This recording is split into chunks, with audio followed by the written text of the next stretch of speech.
Extreme efforts were necessary to be able to spread the word that by 7 a.m. the fire outbreaks were put out inside the turbine hall and the internal rooms of the power unit. The first estimation of the scope of the damages was identified. The personnel were evacuated from the areas of danger. The broken electric cables were detached. The major emergency power supply scheme was restored. The necessary equipment was put into operation. More than 100 tons of turbine oil were pumped into the external tanks and its combustion was prevented. The explosive hydrogen was expelled from the generators, and the electrolysis plant for hydrogen production was disconnected. The accident was contained. Power Unit 3 was shut down. By the morning of April 26th, the personnel of the Occupation Health and Safety Department had already carried out the first measurements of radiation contamination in the turbine hall and installed warning signs.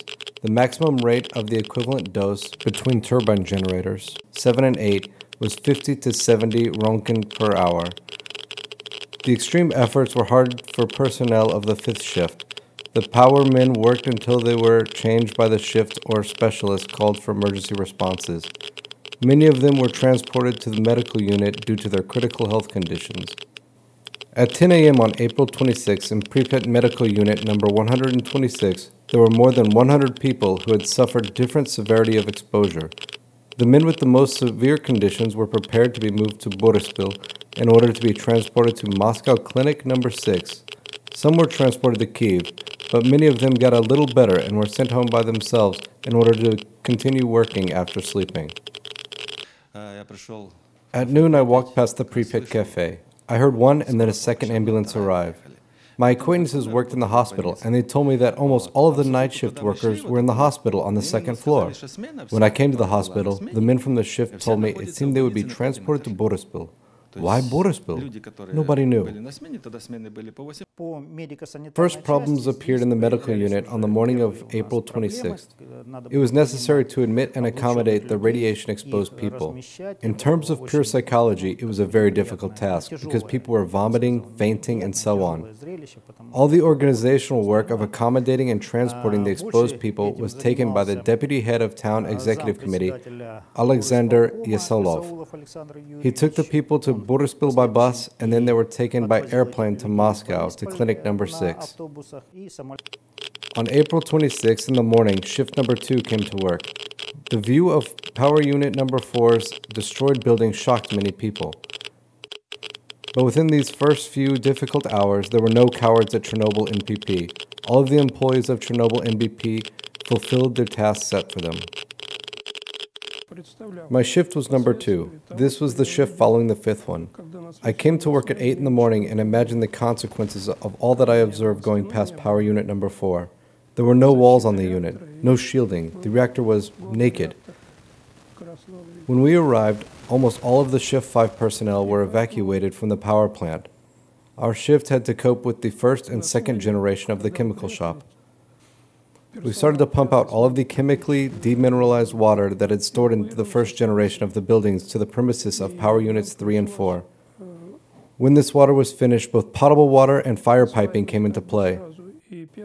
Chemical shop personnel laid out the hoses outside the premises of Generation 2 pure condensate tanks. On the morning of April 26th, it didn't matter if you had a senior or lower position. The entire department worked as health physicists. Everybody conducted radiological reconnaissance. Everybody knew what they could do. But there were isolated cases of radiophobia. People are different. On April 26th in the afternoon, the USSR KGB sent the first secret report of the explosion at ChNPP. On April 26th of this year at 1:25 a.m. on the premises of the 4th Power Unit during its shutdown for the scheduled midlife repair and testing of turbine generators 7 and 8, an explosion occurred, and a fire broke out which spread to the roof of the 3rd Power Unit. As a result of the explosion, the hipped roof reactor 4 and turbine hall were destroyed. During the accident, there were 17 plant shift employees on the premises. 9 of them were hospitalized, 4 of them are critically ill, and 1 is in intensive treatment unit. The fire has been contained. The radiation within the power plant area is 20 to 26 microRöntgen per second. The Pripyat River is 4 to 14 microRöntgen per second. Due to the accident, Power Unit 3 was shut down. Power units 1 and 2 are in normal operation. The power plant has been cordoned off. By morning, it was decided that all radiation dosage meters with a scale of up to 100 Röntgen are to be submitted for verification to make sure they work properly. The remaining radiometers were good enough only to be used for the low power radiation and showed overshoot everywhere. On that day, almost all repair workers became health physicists. Almost all. We worked inside the power plant perimeter, monitoring people and vehicles. I, for one, participated in the first mapping of the industrial site. Together with health physicist Nepiushi, we determined the safe routes to remove people from staff amenity buildings too. We worked all day until midnight. At 6 a.m., Vladimir Babic, a power unit shift supervisor, was on duty in the power unit control room 4. At 8 a.m., his place was taken by shift supervisor Viktor Smagin, who came for a shift. It is he who gave the command, everyone must evacuate power unit 4. Smagin himself didn't last long because of the health problems, vomiting, vertigo, headache, and a subconscious state. He was changed at 1 p.m. by power unit leading control engineer Alexei Braus. Until the shift's handover, Braus was in power unit control room 4 practically all by himself. He filled the deaerators with pure condensate pumps, switching off unnecessary equipment and intermediate circuit pumps. He performed the transfer of service water pumps by himself. By 4 p.m. the day shift had arrived, and the shift power unit control room 4 was handed over to shift supervisor Yermakov. It should be remembered that in the morning and afternoon of April 26th, the first and second power units were still operating at a nominal capacity. There were no comments relating to any faults of their operation, but the reactor rooms of power units 1 and 2, the warning sign indications of the radiation monitoring system confirmed the enhanced radiation background. The staff worked wearing a pedal-type respirator mask. We arrived for our shift at 4 o'clock in the afternoon. We changed clothes but did not come to the Power Unit 3 control room right away. It is impossible to say that the radiological reconnaissance was completed, but the data on our route was available. The power plant shift supervisor determined the main working place at Power Unit Control Room 2. It was there that the shift was handed over. It is necessary to get involved very quickly as Power Unit 3 cooldown mode was underway. From time to time, I went to Power Unit Control Room 3 and monitored the equipment condition. I remembered there were major leaks in the reactor room. That's why a lot of urgent orders were given. The access to the power unit was limited for shop staff and operational staff. Engineers and operators were sent to the local control panels to carry out the urgent orders. We switched off and monitored equipment of Power Unit 3. I don't remember it all now, but we had a lot of work. I took over the shift on the 26th at 4 in the afternoon. I worked 8 hours fulfilling orders to meet the situation and equipment condition. The actions of the thermal instrumentation and control chemical and electrical shop personnel remained in the shadows of the events of the reactor and turbine shops. But the chemical and electrical shop staff were in great demand that night. With fire and radioactive water flowing, the electricians ensured power supply for an in-house load of the power plant and power output units 1 and 2, which were still in operation. At dawn, I ran for a second time to the outdoor switchgear. It was urgent to handle the situation with a transformer. We called a vehicle for high-rise operation. I remember there was a young repairman in our shift. He had to pick off a broken wire from the tower. Gritsenko, the open switchgear section supervisor, did not let this kid do it and completed the operation by himself. There was strong radiation streaming from the destroyed reactor. The wire was taken from the tower, the equipment was switched on, and only then the standby power supply was provided to the power plant. Gritsenko, as a result, had acute radiation syndrome. He was taken to the hospital. Now he is alive, but walks with crutches. He lives in Kyiv. Early in the morning, a head foreman called and summoned my father and me to work in the emergency response team. I worked in the same section as my father, so we arrived at the power plant. Shift electric fitters restored serviceability of the standby transformer at 10 a.m. on April 26th. A voltage of 6 kilovolts was supplied to the distributing gear of Power Unit 4. Following a rather complicated and large-scale switching associated with voltage for the power unit, including lighting in the intact premises of Power Unit 4, the functionality was restored. Early in the morning, we were informed that the personnel of the electric power system terminated service to Pripyat electrical substation. The ChNPP electrical shop employees urgently took up this substation, servicing and sending the most experienced and responsible specialists there. These ChNPP employees ensured the voltage of the power plant and Pripyat town loads were per regular or temporary procedure. Everything needed electrical power. We urgently laid temporary lines, and when the cable channels were submerged, it was necessary to rearrange them and the standby power supply too. A lot of work needed to be done. We coped with it one way or another. And the fire alarm had to be restored urgently. It was submerged and the insulation was absent. Electricity does not like water. It was necessary to wipe, dry, and set up fans in a prompt manner. We had too much work. The guys were doing great. They passed through hell. Yes, they met the challenge and won, but the price of the victory appeared to be very high. Dozens of electricians had to leave their employment, temporarily or permanently, for health reasons. When I was going home from my shift in the morning, I saw debris for the first time. Usually we were taking home past the outdoor switchgear, but that morning we passed the construction base the other way around. That was when we saw the destroyed power unit. We arrived in Pripyat, and the town was going about its life as if nothing had happened. You should understand what I mean. It was Saturday. People were going to the market, walking out with children. I remember I could not contain myself and went up to one mother with a child and said, "Return home. Don't walk out in the streets. It's not safe." I don't think she understood me. By that time, nobody had officially informed the residents of Pripyat on anything, but the water sprinkler trucks were already washing the streets. On the night of April 26th, an emergency operations center was formed in Pripyat militia unit. The power plant was cordoned off. Patrols of militiamen literally followed in the footsteps of the firemen. By 7 in the morning, more than 1,000 employees of Polski, Ivankiv, and Chernobyl National Traffic Safety Inspectorate District units came to the accident area. They reinforced patrols that transit militia were involved in at Yanov railway station. The patrol service was done not only by sergeants and sergeant majors, but also by colonels of the militia.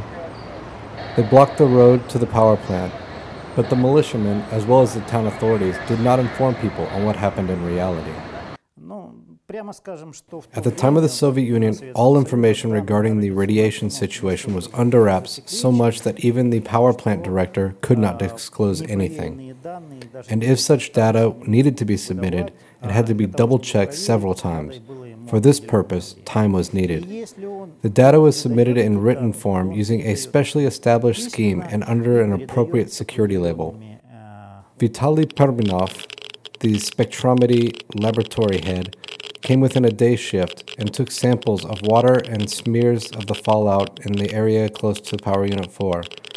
And only after midnight, following the spectrometer data, it became clear that the measurements demonstrated the presence of fuel fission products. And 17% of the activity was due to neptunium. It was unambiguously proven that the destruction of the reactor core and fuel emission into the atmosphere. The particles of nuclear fuel were present in all samples. The spectrometry data were reported to Lutov, then to Bruhanov and Parashin. But hundreds of builders and fitters from ChNPP construction department and contracting organizations that worked at the construction of power units 5 and 6 went to work in the morning on April 26th. There were no buses. Almost all builders went on foot. As a rule, the large, heavyweight equipment was installed at night or on days off. We had to start the installation of Power Unit 5 reactor exactly on the 26th of April. And as the production technology department head, I had to be present. I went, as usual, on foot to the Amenities Building 3, and the militia didn't let me go any further. The builders and fitters did not work on this day. After long meetings, the top managers of the construction and installation multi-corporate enterprise made a decision to give the employees the day off. In the morning of the 26th of April, a neighbor came to me and said that no transportation went to the power plant. Everything was blocked and the buses did not go to Chernobyl or ChNPP. Only the tasks in the daily operating logs were in written form. From April 25th to May 1st, no orders were issued. Only in May were the orders issued to commend people for particularly challenging tasks in terms of accident mitigation at Power Unit 4. They are the documents that show how dangerous the work completed by the ChNPP staff was. The condition of Power Unit Reactor 4 was determined, taking pictures of the destroyed power unit was organized and carried out, spectrometric and neuron measuring was implemented, the operations for stopping certain reactors were performed, the radiological situation within the industrial site and in the immediate proximity to Power Unit 4 was identified.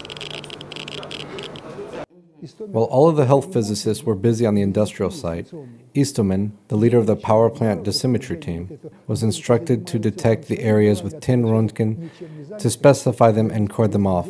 However, it was necessary to enter the areas with tin Röntgen in order to detect them. There wasn't any panic. The power plant personnel revealed those personality traits which nowadays are also identified with high moral quality and excellent stage-managed professionalism. In fact, almost all nuclear energy employees believed that they were fulfilling their professional duties.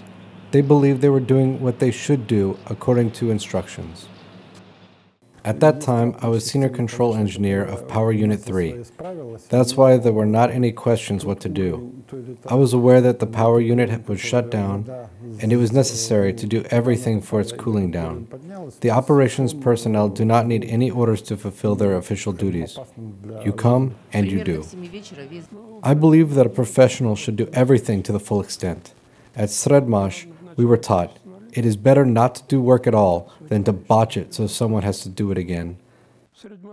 In everything associated with the quality of work, it was discipline. It was, it is, and it will be, in fact, semi-military type discipline. It was obvious from the slogans and declarations. The nuclear energy workers felt their own responsibility for the functioning of the expensive and complicated equipment, which was officially classified as extremely complicated operations at ChNPP. They also understood this facility was a nuclear one. To take responsibility, to decide, and to implement. That is the way I understand. But before sending personnel to unknown places, a shop head, a shift supervisor, or a shop deputy head went to investigate themselves in the beginning. They went to investigate, evaluate the situation, and only then set tasks for personnel. Nobody even thought it was frightening or dangerous there. Everybody just worked. According to the order, personnel were forbidden to enter the RCAS premises, but some equipment they had to use was located there. In that situation, when nobody could be sent there, I needed to go myself to do the work. In the afternoon of the 26th of April, new fire teams arrived in Pripyat and pumped out the radioactive water from the submerged cable rooms into the cooling pond. The water activity within 22 square kilometer area achieved the 6th power of Curie per liter, so its activity was equal to the activity of the main loop water of the nuclear power unit under operation. This water caused a lot of problems for those who dealt with it. The personnel who did not wash or change their clothes on time were doomed to radioactive burns and acute radiation syndrome. Certainly there were floor drain systems which together coped with water, but later the water level rose and the radiation contamination that had gotten into the water from Power Unit 4 was life-threatening. We worked at A Block, at the so-called O3 pipe protection corridor. We pumped out the water that had penetrated after the firefighting. I adjusted drainage pumps. I always dealt with installation, presetting, and servicing the cool-down pumps during reactor shutdown cooling. That's why on this day, I was doing what I was good at. I was certainly not present at Power Unit 4 on the 26th of April, but at Power Unit 3, everything was carried out at a run. We moved strictly. Here we could move calmly. Here it was necessary to run quickly as there was radiation streaming. We entered through the room of the RSS shift supervisor where we took a device. The health physicist told us generally what we should pay attention to. We worked without the health physicist. We measured ourselves. And so nobody would be exposed once again. At noon, the Ukrainian KGB sent a second message for the USSR KGB. There are 112 people at the medical examination. The location of the senior reactor compartment operator, Hodimchuk, has not been identified. As of 1500, April 26th of this year, the radiation situation within the accident area is as follows. The gamma radiation in the immediate proximity of the accident center is up to 1000 microroentgen per second. Within the NPP area, up to 100. In some parts of Pripyat town, 2 to 4 microroentgen per second. The situation is under continuous monitoring. Directed by the party and Soviet bodies, the works for decontaminating roads, vehicles leaving the town are organized. The entrance and exit of private cars are limited. The meeting for heads and secretaries of party organizations of enterprises was held so they could explain the current situation to the public. Temporarily, the construction works of Power Unit 5 and 6 are suspended. Saturday, April 26 is declared a day off. Power Units 1 and 2 run normally. At the scene of the accident, Ukrainian KGB and KGB Directorate Operational Investigation Groups are working. Based on this, it is evident that even the KGB didn't have unbiased data on the radiation situation. At about 2 or 3 p.m., I ran to school. The school was closed. The children were not let out. At that moment, I understood something serious had occurred, but I had not paid attention in the morning that the vehicles were washed with chemical decontamination agents. On the morning of the 26th, I went to the laboratory of external dosimetry by myself. I came and asked what the situation was like. I was given a device and told to come out and check out the situation myself. I switched on the device and saw where it was always a normal level, the instrument read off scale. On the pathway that led to the external dosimetry building, there were 10 microroentgen per second. Within the working place, 0.8 was permissible. I came to the road, as much as 30 microroentgen per second, and vehicles that washed the road went along it from time to time. Following the report of Deputy Chief Engineer for Operation Sitnikov, the Chornobyl NPP director requested a permit for evacuation of Pripyat town from Moscow. However, Deputy Chairman of the USSR Council for Ministers Boris Shcherbina, with whom the director spoke on the telephone, gave a clear order. Don't push the panic. Don't start evacuation till the government commission arrives. I am from the military occupation, chemical and radiation reconnaissance, a platoon commander. That's why when I saw the destroyed top of the Central Hall building, I understood that further actions would be taken under radiation contamination conditions. The government commission arrived in Pripyat in the second half of the day. Upon arrival, the first thing that was organized was flying around the accident reactor by civil helicopter. On board, NPP photographer Anatoly Raskazov, Suez Atom Energo Chief Engineer Boris Prushinsky, and representative of RMBK Reactor Chief Designer, Power Engineering Research and Design Institute Konstantin Pulushkin. Only the pilot had a dosimeter that showed the radiation dose absorbed. From a height of 250 meters, they saw the destroyed reactor. There were graphite and fuel assembly pieces everywhere. The Block C roof, the turbine hall roof, the deaerator stack, on the asphalt around the power unit, even within the area of the 330 and 750 switchgears. It is necessary to say that we were not aware of the actual circumstances. Even the departed Sitnikov, why would they thrust themselves at the fourth reactor to see what happened? We did not realize it was a terrible neuron flux, which killed immediately. During the day, town and district departments of the Ministry of Internal Affairs, along with town authorities, carried out great organizational work in the motor transportation establishments of Kyiv and the Kyiv region. In preparation for the population evacuation, 1,100 buses from almost all of the motor transport establishments of the Kyiv region were collected at Ivanikov's direction and were awaiting instructions. In Pripyat, the streets were washed all day long. Few people paid attention to the white foam at the side of the roads. Different people were informed of the accident at different times. By the end of the day, almost all of the town residents were aware of it. I had a lot of casual friends that worked at the power plant, including health physicists. Sometime closer to the end of the day, I was informed by my acquaintances about the dose rates that they had read from their instruments. It was clear it was not the full picture because those were separate measurements somewhere near the industrial site but not in the town. The health physicists weren't sent to the town. Even if the data was available, it was not official. However, based on the data, it was clear that the accident was very severe and evacuation appeared to be necessary. The nuclear fuel in the reactor of Power Unit 4 decayed within the expected time, and at approximately 8 in the afternoon when the new fire started. Firstly, the inner part of the power unit building top was illuminated from the inside with ruby red light, then flashes of light and fire which began to shoot out at irregular intervals, reaching heights from the base of the ventilation stack almost up to its top. The fire was so powerful that to extinguish it was out of the question. It was impossible to approach this fire, and indeed nobody tried to put it out. By the end of April 26, there were no firefighters at the power plant. The radioactivity carryover increased. At the points of measurement, the dose rates began to rise. Within 4 hours, the fire exposure dose rate in terms of gamma increased more than tenfold. The neurons were registered opposite the northern side of Power Unit 4. At 7 p.m., the first military unit of chemical protection arrived at Pripyat. They brought military-type devices for radiation measurement. By the evening of April 26, General Colonel Pikolov arrived at the Pripyat Town Committee of the Communist Party to command the units of newly arrived chemical troops. Mostly they were high-ranking officers. They were already aware of the radiation situation in the entire surrounding area.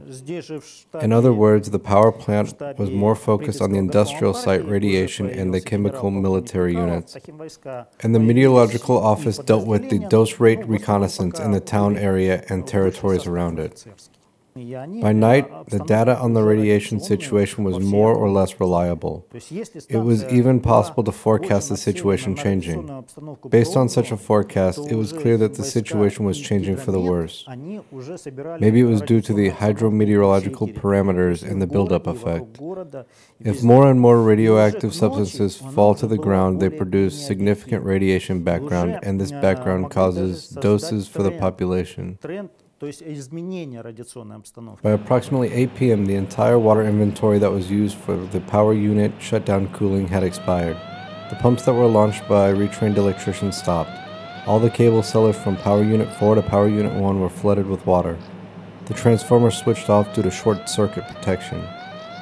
The specialists from the Government Commission ordered to separate post-accident power units from intact ones in terms of power supply, water supply, and other distribution lines. Assistance in radiation reconnaissance was required from the chemical troops. We made an attempt to enter the turbine hall. A military-type dosimeter was given. I went somewhere along B row between the 5th and 6th machines. The instrument showed 70 Röntgen, and higher up to 100. The instrument's pointer swung. The radioactivity around the power plant grew drastically. The destroyed reactor continued to provide millions of curie, and there was the entire spectrum of radioactive isotopes. Until the evacuation started, the radionuclides built up in the bodies of the people who were present within the area of direct visibility of the reactor, and those people were exposed to external gamma and beta radiation. Deputy Minister of Energy, Gennady Shasharin, who came as part of the Government Commission, made a decision to shut down Power Units 1 and 2. The shutdown started at 9 p.m. I believe that all of the decisions that were made by the operations personnel within the first 24 hours of the 26th of April have to be studied worldwide, including by those who criticize the actions of the power plant staff. It is necessary to study how competent the personnel were who made the decisions. The shift carried out work perfectly. Certainly there were some drawbacks somewhere. But taking all things together, they performed work skillfully and in a professional way. Which systems had to be halted in which way, in which condition the equipment should have been maintained, and how to reduce the number of employees. I believe it all should be studied. Following the powerful fire at the power plant, which started on April 26th in the evening, almost 24 hours after the accident, and continued almost the whole night, the dosimetric situation in the town deteriorated drastically. The preparation works for the evacuation of the population were accelerated. The evacuation was shifted from 6 p.m. to 2 p.m. Somewhere closer to the end of the day, the chairman of the government commission, ChNPP, made the decision that we would prepare for the evacuation.